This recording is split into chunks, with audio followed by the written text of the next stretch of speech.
அஸ்ஸலாமு அலைக்கும் சுவை விரும்பிகள். வெஜ் கட்லெட் செய்ய போறோம். கேரட், பீன்ஸ், உருளைக்கிழங்கு, சக்கரவள்ளி கிழங்கு, முட்டைக்கோஸ், வெங்காயம் இது எல்லாத்தையும் கட் பண்ணி எடுத்து வச்சுக்கோங்க.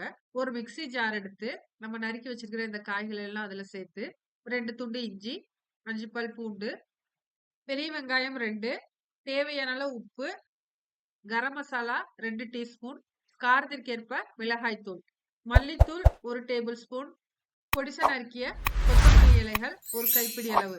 இதெல்லாம் சேர்த்து தண்ணி சேர்க்காம நல்லா அரைச்சு எடுத்துக்கோங்க. அரைச்ச விழுத ஒரு மிக்ஸிங் பவுல்ல மாத்தி 1 டேபிள் ஸ்பூன் அரிசி மாவு, 1 டேபிள் ஸ்பூன் கார்ன்ஃப்ளவர் மாவு இதெல்லாம் சேர்த்து நல்லா பெசஞ்சு டோவ ரெடி பண்ணிக்கோங்க. இத குட்டி குட்டியா எடுத்து கட்லட் மாரி தட்டி அரேஞ்ச் பண்ணிக்கோங்க.